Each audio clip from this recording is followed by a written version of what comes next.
उत्तराखंड में हमारा दूसरा दिन। सुबह की ठंडी हवा, हल्की धुंध और आसमान में उगता हुआ सूरज। सफर की शुरुआत हो चुकी है। दोनों तरफ फैले हरे भरे पेड़ और हल्की हल्की ठंड, ये सब मिलकर इस सफर को और भी खास बना रहे हैं। लेकिन सफर की शुरुआत करने से पहले जरूरी है कि हमारी साथी, हमारी बाइक पूरी तरह से तैयार हो। तो सबसे पहले रुकते हैं पेट्रोल पंप पर, ताकि आगे का रास्ता बिना किसी रुकावट के तय किया जाए। यहाँ पर लैंडस्लाइड हो चुका है, इसलिए रास्ता काफी खराब है। पूरा वन वे बंद हो चुका है। सफर लंबा है, लेकिन रास्ते इतने खूबसूरत है कि हर मील यादगार बन रही है। कभी धुंध में ढकी सड़कें, तो कभी दूर दूर तक फैले पहाड़। हर नजारा ऐसे लगता है जैसे किसी पोस्टकार्ड से लिया गया हो। ये वो पल है जिन्हें शब्दों में बयान करना मुश्किल है, बस महसूस करना ही काफी है। तो चलिए इस सफर को आगे बढ़ाते हैं। रास्ते में क्या क्या खास मिलेगा ये तो वक्त ही बताएगा, लेकिन इतना तय है कि ये जर्नी हमारी जिंदगी की सबसे यादगार जर्नी में से एक होने वाली है। कुछ दूरी तय करने के बाद हम पहुंचते हैं देवप्रयाग, एक ऐसा पवित्र स्थल जहां दो महान नदियों का संगम होता है। यहाँ अलकनंदा और भागीरथी नदियाँ मिलकर गंगा का रूप लेती है। ये वो जगह है जहाँ प्रकृति और अध्यात्म का अद्भुत मेल देखने को मिलता है। सामने जो शहर है वो है देवप्रयाग, इसका नाम है। और ये यहाँ से बनती है गंगा नदी, दो नदियों का संगम होने के बाद। ये नदी के संगम के पास रुके हैं, यहाँ पर देख सकते हैं इसका संगम। थोड़ा आगे चलने के बाद हम रुकते हैं ब्रेकफास्ट करने के लिए। देवप्रयाग में यहाँ पर ब्रेकफास्ट करने के लिए रुके। ब्रेकफास्ट करने के बाद फिर से यहाँ से निकलना है। और ये रहा सामने का व्यू। देवप्रयाग की खूबसूरत वादियों में चलते चलते भूख भी साथ चलती है, तो हमने सोचा क्यों ना यहाँ रुककर कुछ सादा लेकिन स्वादिष्ट खा लिया जाए। यहाँ के एक छोटे से ढाबे में रुके हैं, जहाँ गर्मा गर्म पराठा और सिंपल राइस प्लेट मिली। खाने के बाद चाय की चुस्कियों और साइड में कुछ लोग अपनी मस्ती में। बस यही छोटे पल सफर को खास बना देते हैं।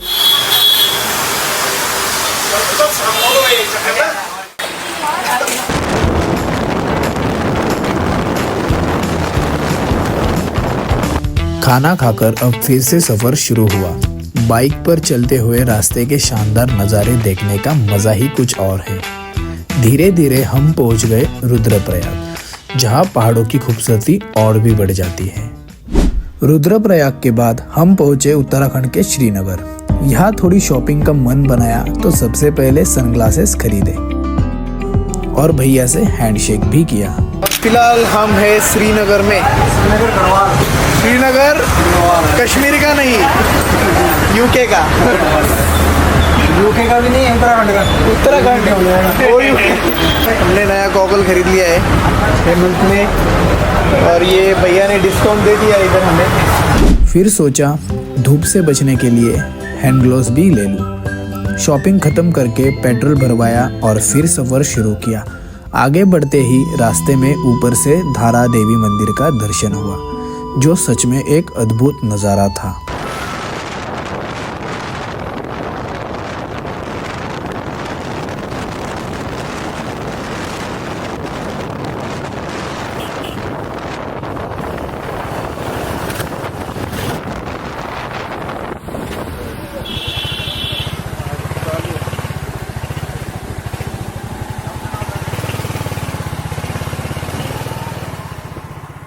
अब हम जहाँ से गुजर रहे हैं वो रास्ता थोड़ा चुनौतीपूर्ण हो गया है। कुछ समय पहले लैंडस्लाइड हो चुकी थी, जिसके चलते ट्रैफिक की स्थिति भी खराब थी। लेकिन अब धीरे धीरे रास्ता खुल रहा है और हम आगे बढ़ रहे हैं।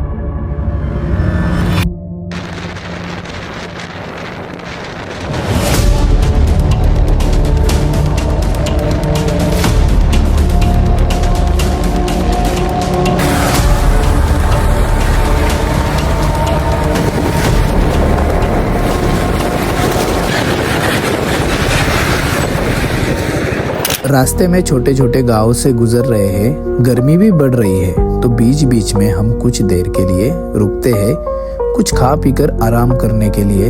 ये छोटे छोटे ठहराव सफर को थोड़ा आरामदायक बना देते हैं। तो हम अभी एक छोटे से गांव से निकल चुके हैं। यहाँ की सादगी और शांति अपने आप में एक अलग ही अनुभव देती है। जैसे ही गांव खत्म होता है वैसे वैसे पहाड़ों की ऊंचाई और हरियाली बढ़ने लगती है। रास्ते में जो नज़ारे देखने को मिल रहे हैं वो सच में दिल को छू लेने वाले हैं। चारों तरफ फैले घने जंगल, हल्के कोहरे से ढकी पहाड़ियाँ और बीच बीच में पानी के छोटे छोटे झरने। लेकिन इस खूबसूरती के साथ सफर में चुनौतियाँ भी है।